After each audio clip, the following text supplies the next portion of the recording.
I still remember the moment I first opened the doors of my bakery, that faint creak of the hinges, that warm, yeasty smell rising in the air, the little bell above the door tinkling as I stepped inside early one morning, my heart full of hope. It felt like the beginning of something new, something I had built with my own two hands. I had spent months planning the menu, perfecting recipes, scrubbing floors until they shined, and decorating the display windows with cakes and breads and pastries that I envisioned people smiling over. That bakery was more than just a shop, it was my dream coming alive. But a few weeks later my world shifted, and not in a good way. My dad sat me down in our small living room, his face serious. "You should transfer the bakery to your sister," he said. The words hit me like a cold slap.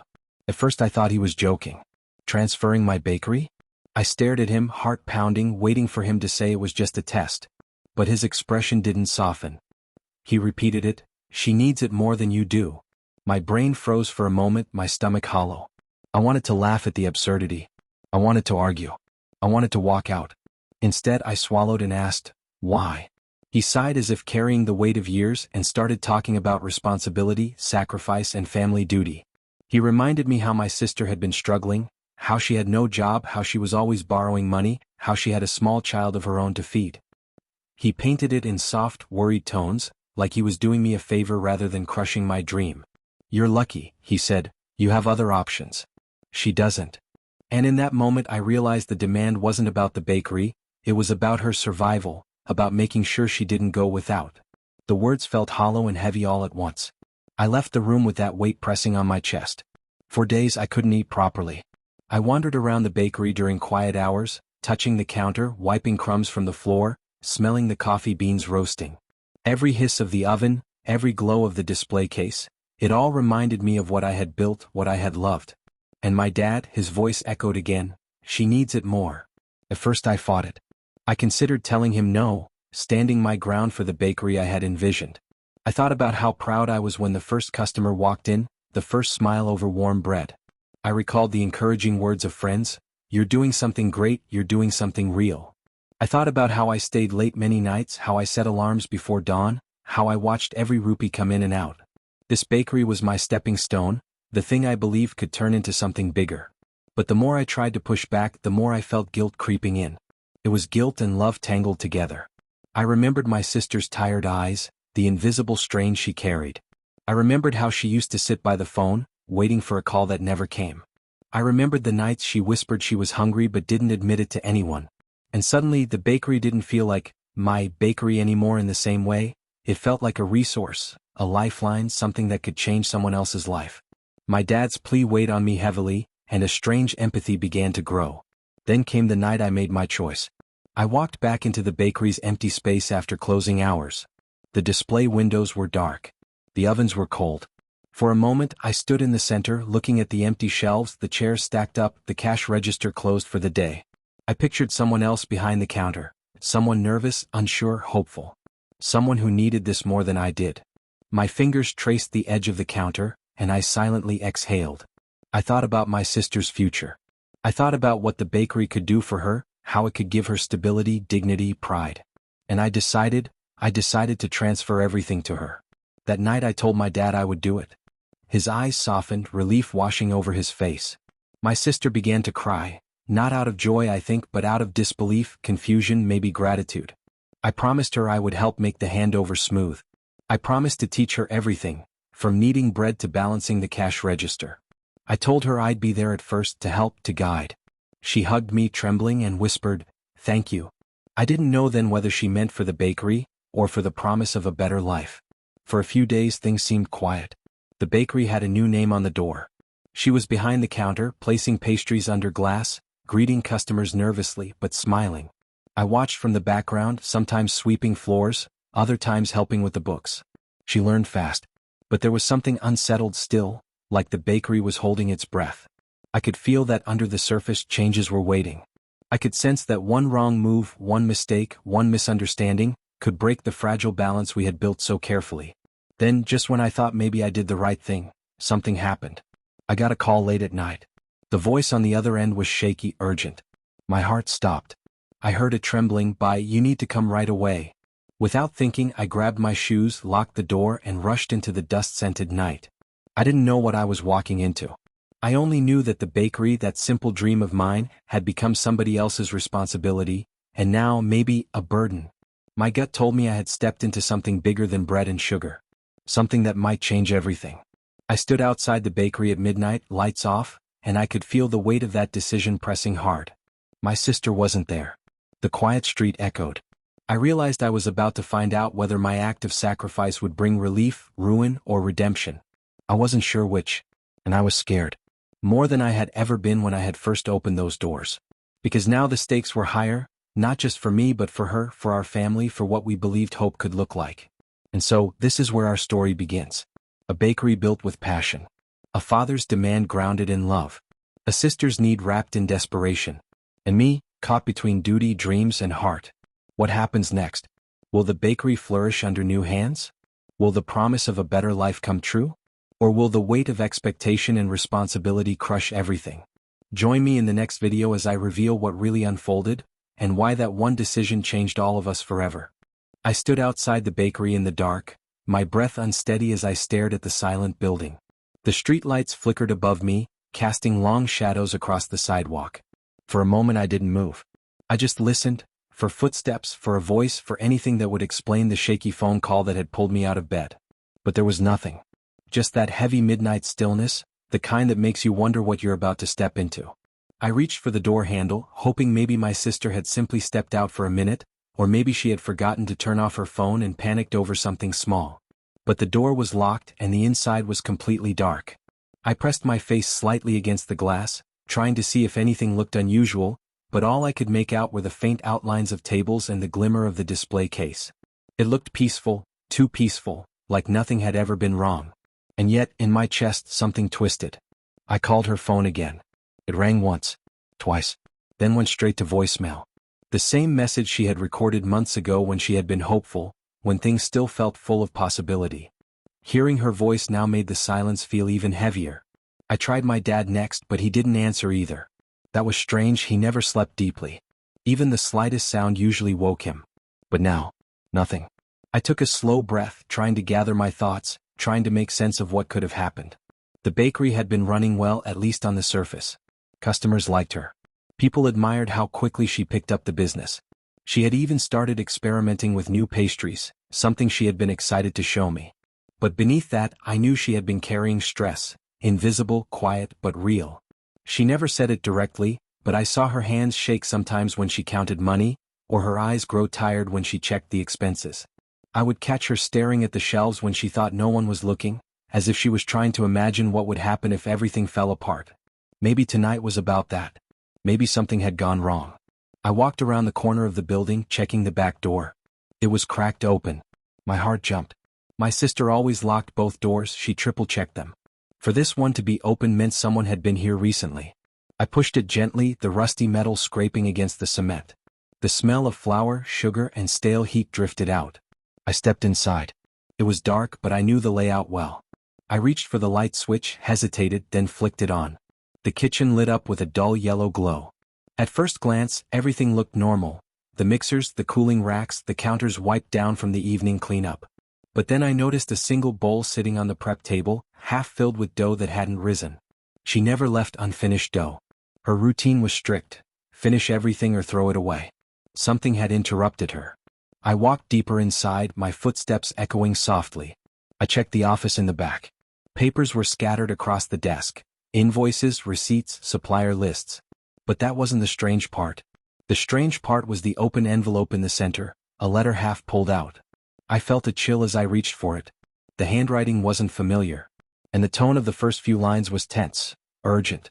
My sister's name was written at the top, followed by a message that made my stomach drop. We need to talk immediately. This can't wait anymore. I froze. I had no idea who it was from.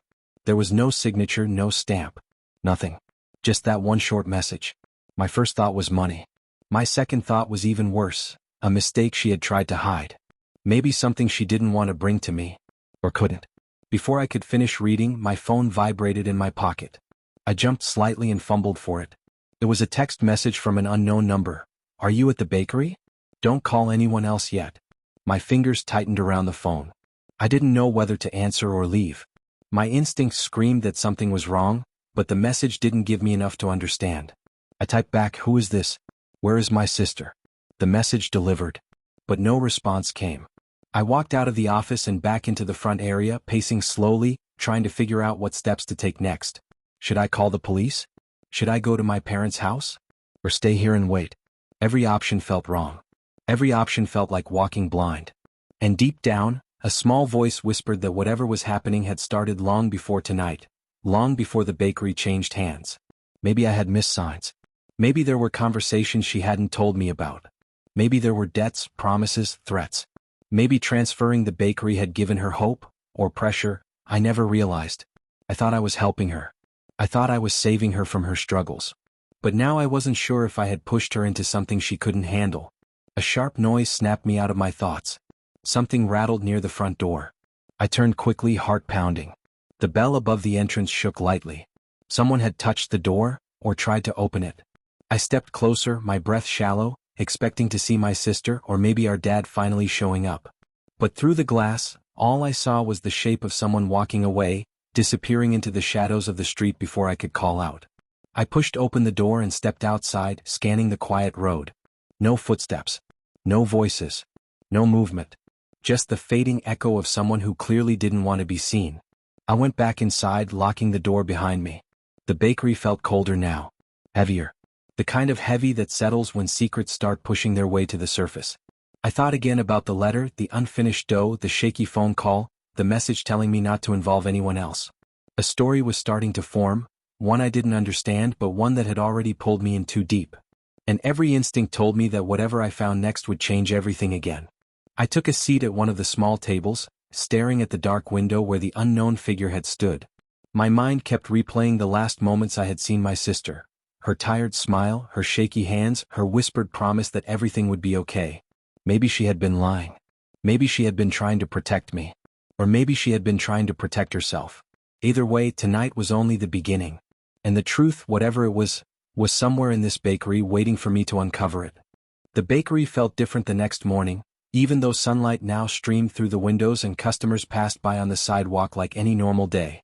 I had barely slept. I kept replaying the late-night message, the open back door, the unfinished dough, and that shadowy figure walking away. None of it made sense. My sister still hadn't answered her phone. My dad hadn't called back either. It was like the two people closest to this situation had suddenly disappeared at the exact same time. And that wasn't a coincidence, at least not anymore. I unlocked the front door and stepped inside, the little bell chiming as if welcoming me into a place I no longer fully understood. The air still smelled faintly of sugar and coffee, but underneath was something else, a heaviness like the bakery itself was holding its breath. I walked slowly behind the counter, noticing tiny details I had missed in the dark. A mug left on the sink, a flour bag opened but not sealed, a napkin with something scribbled on it. I picked it up. It looked like a number, maybe a code, maybe a phone number. But the writing was rushed, almost panicked, like whoever wrote it didn't have a second to spare. Just as I slipped the napkin into my pocket, the door opened behind me. My heart jumped so hard it hurt. I spun around expecting to see my sister, or maybe whoever had sent last night's message. But instead it was Mrs. Halim, a regular customer. She smiled brightly, not knowing the chaos swirling in my mind. "Where's your sister today? I wanted to try the pastry she posted online yesterday." I froze. "Posted online?" "Yes," she laughed. "A new strawberry tart or something. Looked great." I forced a smile and nodded, trying to act normal, but my stomach tightened. My sister had posted yesterday? That meant she had been working like any ordinary day. So whatever happened, happened quickly. Suddenly. Without warning. After serving a few customers and pretending everything was fine, I slipped away to the back office. The letter still sat where I left it. I read it again, trying to pull meaning out of every word. It didn't explain who the person was or what they needed to talk about. But it was serious enough that my sister had opened it right away, in the middle of preparing dough. That alone told me the issue wasn't small. I opened the old metal filing cabinet beside the desk. Most of the bakery's documents were organized neatly, but in the bottom drawer, under a stack of old menus, I found a second envelope. My heart beat faster. The handwriting on this one matched the first. I tore it open carefully. "Last warning. You can't keep ignoring this." That was it. No other explanation, no threat spelled out clearly, but the tone, it was unmistakable. My sister had been dealing with something long before I ever knew, and she had kept it from all of us. I leaned back in the chair, running a hand over my face. Why didn't she tell me? Was it money? A debt? A mistake she had made with the bakery? Or something from before, something personal? Our past wasn't spotless. We had both grown up juggling stress and survival. She had always been the one who tried to fix things herself even when it hurt her. My phone buzzed suddenly, making me jump. It was that same unknown number. Meet me tonight. Come alone. Don't bring your phone inside. My chest tightened. Whoever this person was, they weren't random. They knew about the bakery. They knew about me. And most importantly, they knew where my sister was. I knew it was risky, but I also knew I had no other choice. I needed answers. For now, I put the phone away and forced myself to keep working. Customers came in and out. People asked about my sister. They talked about how well the bakery was doing. Every time they mentioned her name, a knot formed in my stomach. Around noon, my dad finally called. His voice was tense. Where are you? Where do you think I am? I asked, unable to hide the frustration. He hesitated. Did your sister call you? No. And you didn't either. He exhaled sharply. I didn't want to worry you until I knew more. Knew more about what? Silence. Long enough that it felt like the world stopped moving. Then he said quietly, she's been dealing with something she didn't want us involved in. Those words hit me harder than I expected. What kind of something? I can't explain on the phone, he replied. Just come home tonight. We'll talk. I wanted to scream. I wanted to demand answers right then. But I also heard the fear in his voice, real fear, and I knew pushing him right now wouldn't help. Still, it didn't change the fact that I had 2 meetings tonight. One with my dad and one with the mystery person who seemed to be controlling everything behind the scenes. I wasn't sure which one scared me more. Throughout the afternoon, the bakery felt like it was closing in on me. Every time I looked at the door, I expected my sister to walk in, tired but safe. Every time I heard a message alert, I hoped it was her. But the silence stretched on, tightening around me like a rope. By late evening, I locked up early. I needed time to think. As I closed the shutters and stepped outside, I noticed a car parked across the street. The windows were tinted, the engine silent. It hadn't been there earlier. I felt a prickle run up my spine. Someone was watching. I pretended not to notice and walked down the road, letting the warm night air cool my growing panic. But the car didn't move. It just sat there like a dark warning. I made my way home, expecting my dad to be pacing in the living room. But when I walked inside, the house was quiet. Too quiet. Lights were off. His shoes were still by the door, meaning he hadn't gone out. Yet he wasn't answering when I called. I checked the kitchen, the backyard, even his bedroom. Nothing. His phone lay on the table. A chill ran through me so deep it was like someone had poured ice water down my back. My dad was gone. Just like my sister. And now, the only clue I had left was the message telling me to meet someone tonight. Someone who clearly knew more than they were saying, someone watching the bakery, someone who might have been the shadow outside last night. I checked the time. I was late. I grabbed my jacket and headed back out into the night, aware that every step I took was pulling me deeper into something I didn't understand. Something filled with secrets, hidden motives, and a truth no one seemed willing to say out loud. As I walked toward the meeting place, the strange quiet of the street made my heartbeat echo in my ears. I didn't know who I was going to face. I didn't know what they wanted. I didn't even know if my sister or my dad were safe. All I knew was that whatever this conflict was, it was bigger than the bakery. And I was already too deep to turn back. The street felt colder as I walked, even though the night air was warm. The further I went, the more the houses thinned out and the more my instincts screamed at me to turn back. But I kept going. I had no choice. My dad was missing. My sister was missing. And every piece of this puzzle pointed toward the meeting I'd been summoned to. The location the message had given me was an old storage lot near the edge of town. Broken streetlights flickered overhead, throwing jittery shadows across the cracked pavement. Most of the units were abandoned, metal shutters rusted shut, graffiti covering the walls. It didn't look like a place for answers. It looked like a place where people disappeared. I checked the message again. Come alone. Don't bring your phone inside. I slipped my phone into a small flower pot beside the gate and stepped through the creaking entrance. The moment I was inside, everything went quiet. No cars. No voices. Just the crunch of gravel under my shoes. Then I heard footsteps behind one of the storage units. Hello. I called out, trying to keep my voice steady. Silence at first. And then someone stepped out from the shadows. It wasn't who I expected. It was my sister. Her hair was messy, her eyes tired and swollen as if she hadn't slept in days. She looked smaller, thinner, like the weight of everything had pressed her down. She stared at me for a long moment, her chest rising and falling unevenly. I froze. Relief hit me so hard it almost knocked me over, followed immediately by confusion. "Where have you been?" I whispered. She shook her head. "You shouldn't have come." "What are you talking about?" "Dad is missing. You disappeared. And someone has been sending threatening messages." "I know," she said quietly. "And that's why you need to leave. Right now." The fear in her voice didn't make sense. She wasn't scared of me. She was scared for me. I stepped closer. "Tell me what's going on. Please." She closed her eyes and took a shaky breath. "I never wanted to drag you into this. The bakery, transferring it to me, it made things worse." My heart thudded. "Worse how?" She hesitated, lips trembling. "The bakery wasn't just struggling before you gave it to me. I was in debt. Serious debt. Not to a bank, but to people who don't forgive delays." A cold wave ran through my body. "Debt? Since when?" "Since before you opened it," she whispered. "I thought if I had a business I could pay them off quietly. But the bakery wasn't making enough yet. The investors started demanding more money. And when I couldn't pay..." Her voice cracked. "They came after me." Everything suddenly fit. The letters, the open doors, the fear in her eyes, the mysterious car, the late-night phone call. But it still didn't explain where our dad was. "Where's Dad?"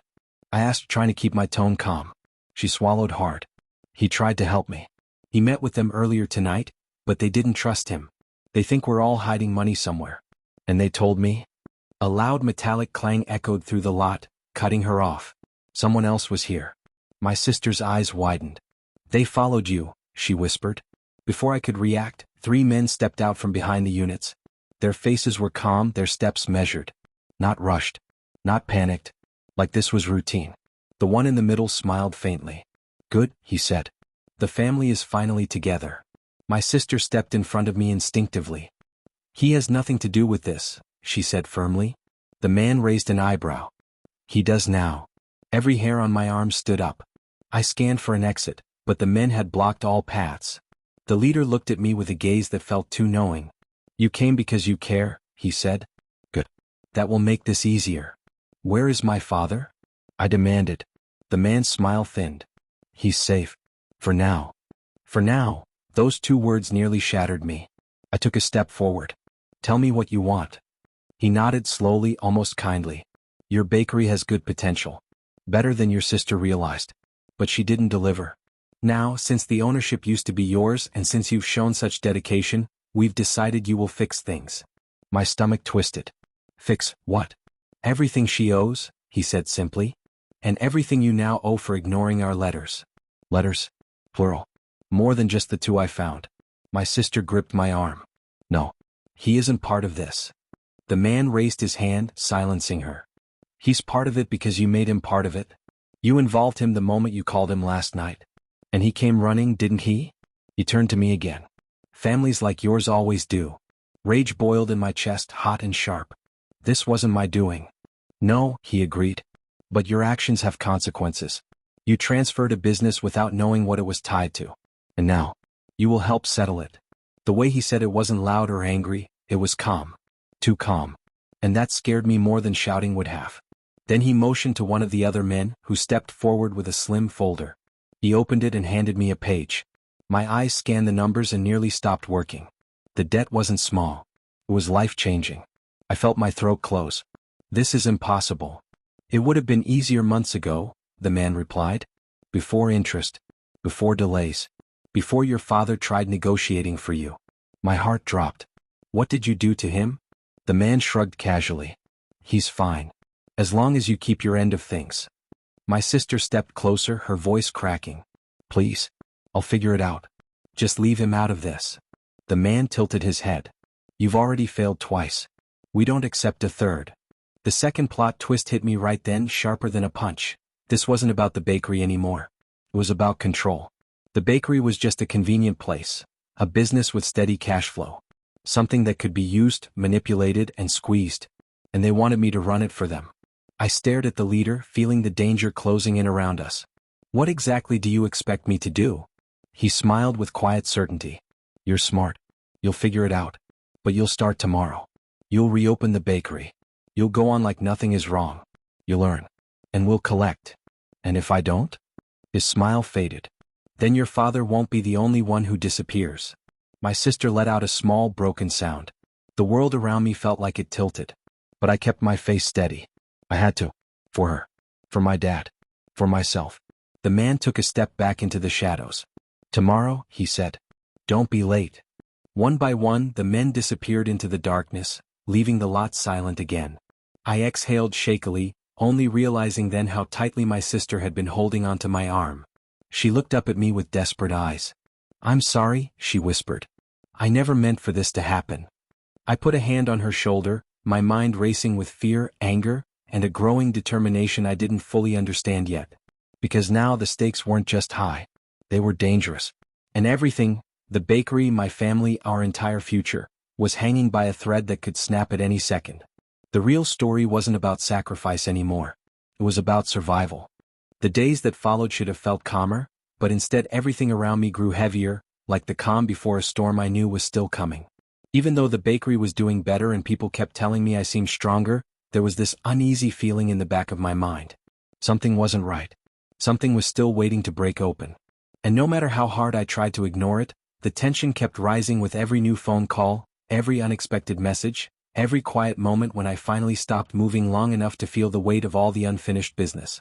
It started with my dad showing up at the bakery without warning. He stood in the doorway like he wasn't sure if he should come in or turn around. His eyes landed on the customers, the display case, the new decorations I had put up. He looked impressed, almost proud, but there was something else there too, worry, maybe even fear. When we finally stepped outside to talk, he didn't waste time on small talk. He told me that things at home had gotten messy since everything came out.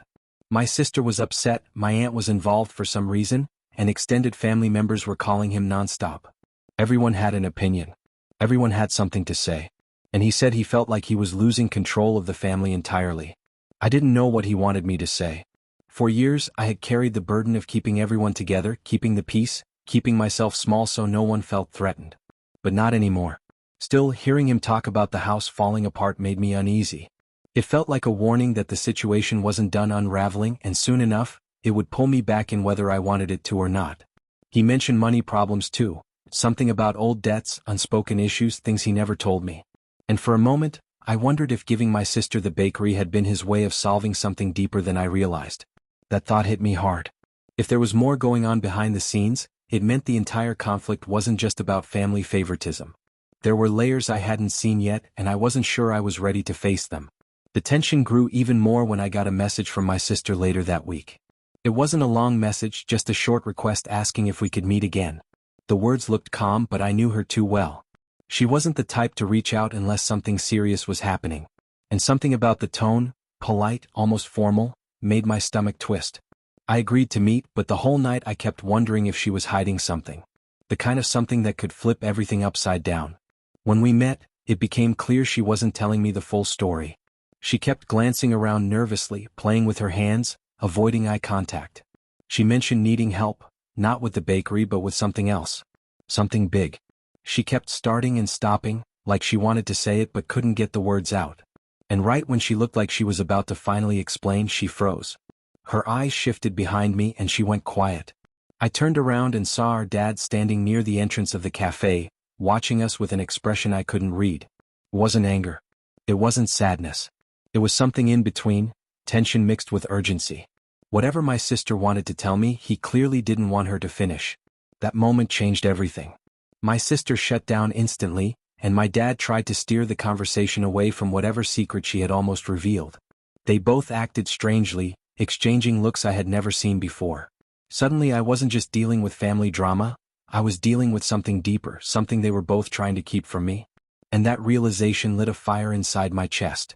I had spent my life being the one left out of the real conversations. The one they protected from the truth.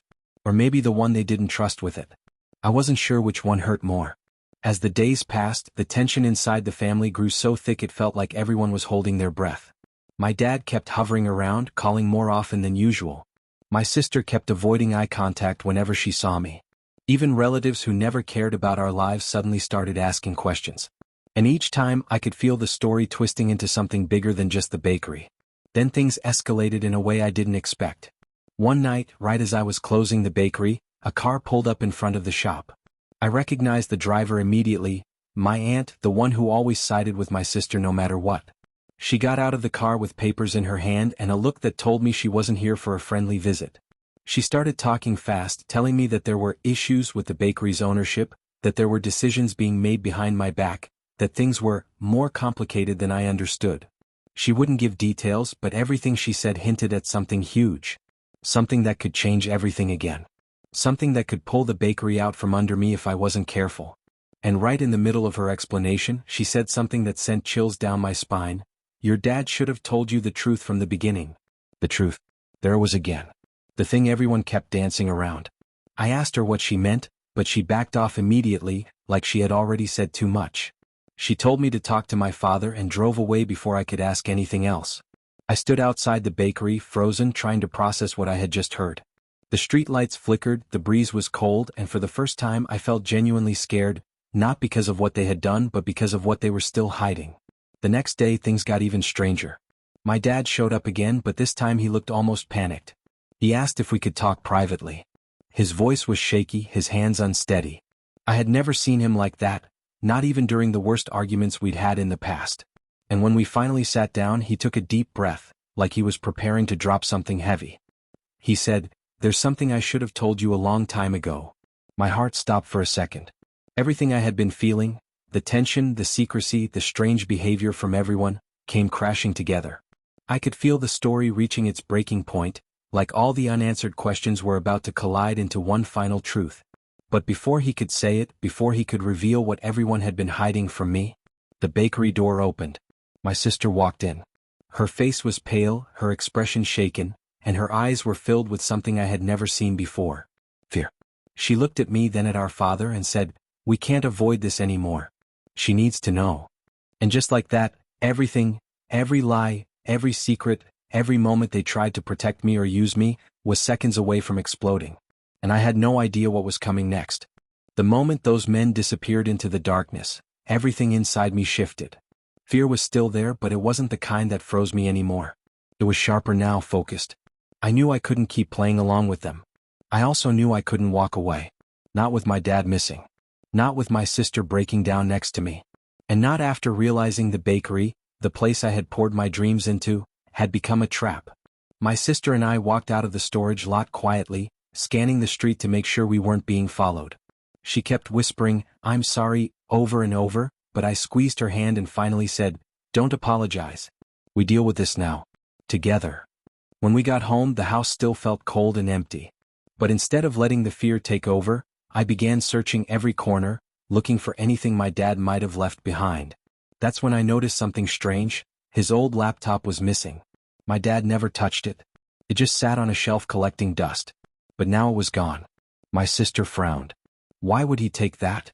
I thought about the way he had sounded on the phone earlier, how he said he couldn't explain everything yet. Maybe he had discovered something. Maybe he had gone after proof. And maybe that was why he had been taken. I sat down on the couch and went through his desk drawers looking for clues. Buried under receipts and old keys, I found a folded sheet of paper with numbers scribbled across it. At first I didn't understand. But when I compared it to the envelope I found at the bakery, the handwriting matched. My dad had seen the letters too. And he didn't just read them, he'd been investigating them. My sister looked over my shoulder, her breath catching. "Do you think he found something they didn't want him to see?" "I think he found too much," I said quietly. The next morning, I reopened the bakery as they demanded. But I wasn't doing it for them.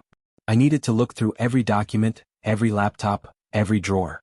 The men had told me to go on like nothing was wrong, and I used that to my advantage. Customers came and went, but my attention stayed on what my dad might have uncovered. After hours of looking through accounts and transaction logs, I finally found something odd. A series of deposits and withdrawals that made no sense. They weren't done by us. They were done under the bakery's name, using forged signatures. Someone had been using the bakery for something long before I transferred it to my sister. My heart pounded. The debt wasn't from her mistakes. It had been planted. Suddenly, all the pieces connected in a shocking way. Those men weren't trying to collect debt. They had created it. They had been funneling money through the bakery quietly, using it to move cash. When I transferred ownership, it messed up their system. And instead of leaving, they tried to pull us into the mess to keep control. But my dad, he must have found the same pattern. He must have realized the bakery was being used for something illegal. And he must have tried to confront them. My chest tightened. If they figured out that he knew too much. I checked the logs again and noticed something else.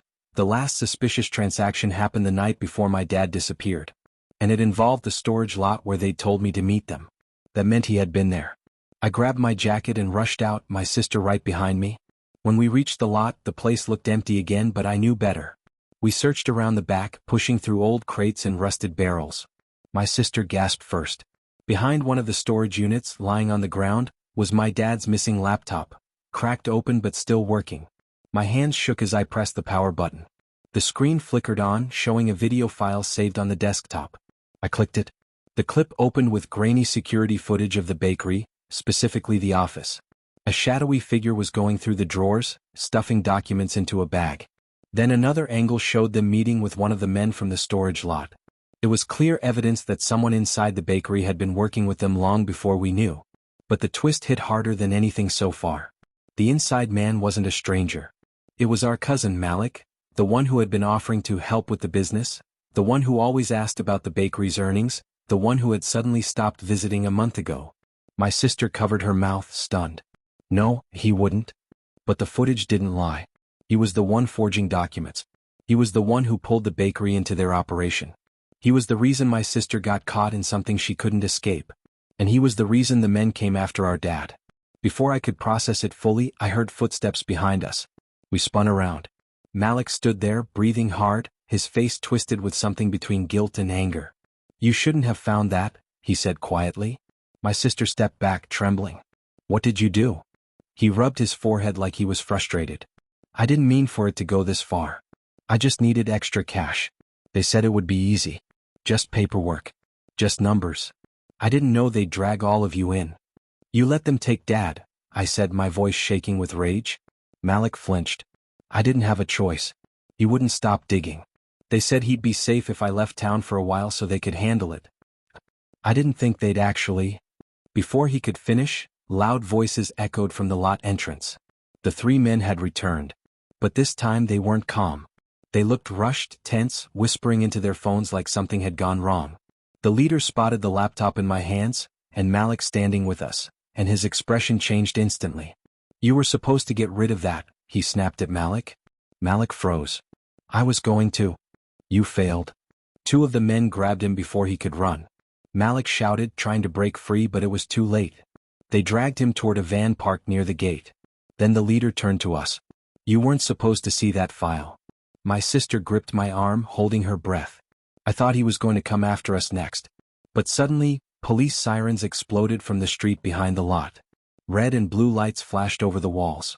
Officers poured in from both sides, shouting commands, surrounding the men before they could react. It happened so fast that even the leader looked shocked. They tried to run, but there was nowhere left to go. Within seconds they were handcuffed. My sister stared in disbelief. "How did they know?" I exhaled shakily. "Dad." As the officers moved closer, a car door opened, and my dad stepped out, tired but unharmed. He walked straight toward us, his eyes filled with worry and relief. "I told the police everything I found," he said. "I just needed proof. And thanks to you, we finally have it." My sister burst into tears and hugged him. I closed my eyes, letting the moment sink in. The nightmare was finally ending. But as we watched the men being taken away, the officer nearest us turned back.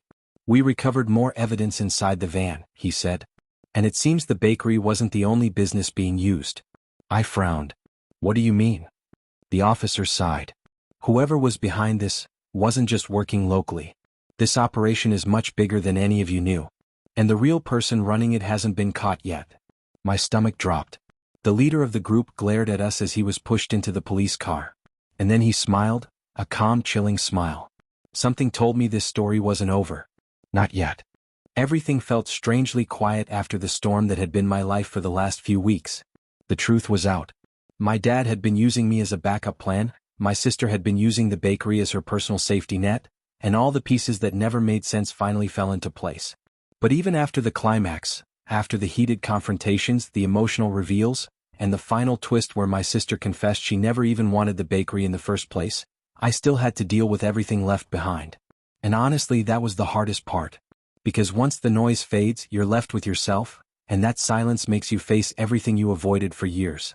I spent the next morning inside the bakery before sunrise, just sitting on the little wooden bench near the window. The place was quiet except for the soft hum of the refrigerator and the faint smell of cinnamon that never seemed to leave the air.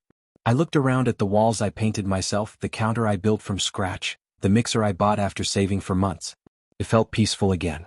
And for the first time in a long time, I felt like I belonged in my own story instead of standing on the sidelines, waiting for my family to decide where I fit. But even with that new sense of calm, there were still loose threads I needed to tie up. My dad kept calling all night, leaving voicemails that swung between defensive, guilty, and confused. My sister texted me once, just one sentence saying she hoped I wasn't too mad. There was so much we still needed to talk about, so many years of tension layered under one explosive incident. But I wasn't ready to face them yet. I needed space. I needed to figure out what healing even looked like after everything that happened. Later that morning, my best friend Maya showed up like she always did, with a warm smile and 2 cups of iced coffee even though it was cold outside. She didn't ask how I was doing right away. She didn't push. She just sat beside me, sipping her drink, letting the silence settle between us in a way that felt comforting instead of heavy. Finally, she nudged my shoulder and said, "Well, you survived. And somehow the bakery is still standing." I laughed and it felt good, light, real, not forced. Talking to Maya helped me see everything more clearly. I told her how drained I felt, how tired I was of being the responsible one, the fixer, the person who kept giving even when it hurt. She listened without judging, without jumping in to defend anyone. That alone made me feel like a weight had been lifted off my chest. And little by little, I started to understand that maybe my story wasn't about losing my bakery or fighting my family. Maybe it was about finally learning how to choose myself. Over the next few days, things began to settle. Business at the bakery even picked up, almost like the universe was giving me a small nod of reassurance. People loved the new menu I introduced, especially the special pastries inspired by my mom's old recipes. Customers would smile and say the place felt warm and familiar, like home. Hearing that made me realize something important. I wasn't just building a business. I was building a space filled with pieces of my history, my dreams, and everything I cared about. And I did it on my own. Eventually, I met with my sister. I didn't want to, but ignoring her forever wouldn't solve anything. She showed up looking nervous and exhausted, like she hadn't slept since the day everything blew up. She apologized in a way I had never heard from her before, quiet, sincere, without excuses. She admitted she had been scared of failing again, scared of disappointing everyone, and taking the bakery felt like the only way to avoid another mess. Hearing her say that didn't erase the hurt, but it helped me see her in a different light. She wasn't the villain of my story, she was someone struggling just as much as I was, only in different ways. We talked for a long time. We didn't fix everything, but we took a step forward. And honestly, that was enough. Healing didn't have to look perfect. You just had to start somewhere. The hardest part came when I finally met with my dad. I didn't know what to expect. Anger? Denial? Another attempt to pressure me? But when he sat down across from me, he looked older than I remembered. Not physically, just tired, worn down by his own regrets. He said he had been wrong. Completely wrong. And he knew he had hurt me in ways he couldn't take back. He admitted that he'd always tried to keep the peace in the family by giving in to whoever yelled the loudest, and that usually meant my sister. He thought he was protecting her, but in the process, he had pushed me away without ever meaning to. His apology didn't magically erase years of tension, but it mattered. It mattered so much more than I expected. For the first time in my life, he treated me not as a backup plan or the strong one who could handle anything, but as his child, someone who deserved respect and fairness. That alone softened something in me I didn't even realize had hardened. We talked honestly for the first time in our lives. He asked how he could fix things, and for once I told him exactly what I needed: boundaries, respect, and space to build my future without interference. He nodded and promised to really try to be better. And even though I wasn't ready to fully trust that promise, hearing him say it made the path ahead feel less heavy. In the weeks that followed, the bakery thrived more than I expected. I started hosting small community events, baking workshops, tasting nights, charity fundraisers. People loved them, and I loved seeing the space filled with laughter, conversation, and the smell of fresh bread. It finally felt like the dream I had imagined from the beginning, back when all of this started with a simple desire to build something of my own. My family wasn't perfect, and I didn't expect them to be. But we were trying, step by step, day by day. My sister found a job she actually enjoyed, something far away from the pressure of business ownership. My dad started showing up not to demand anything, but to support me quietly from the background. And I allowed myself to believe that maybe things could get better, even if it took time. Standing alone in the bakery one evening with the lights dimmed and the ovens cooling down, I felt something I hadn't felt in years: peace. Real, steady, comforting peace. The kind that comes after finally choosing yourself and letting go of everything that tried to hold you back. This story began with pressure, sacrifice, and family conflict. But it ended with growth, healing, and the realization that sometimes the hardest battles lead to the strongest version of who you're meant to become. And as I locked the bakery door and stepped outside into the warm night air, I knew I wasn't just closing the chapter. I was starting a brand new one on my own terms, with my own voice guiding the way.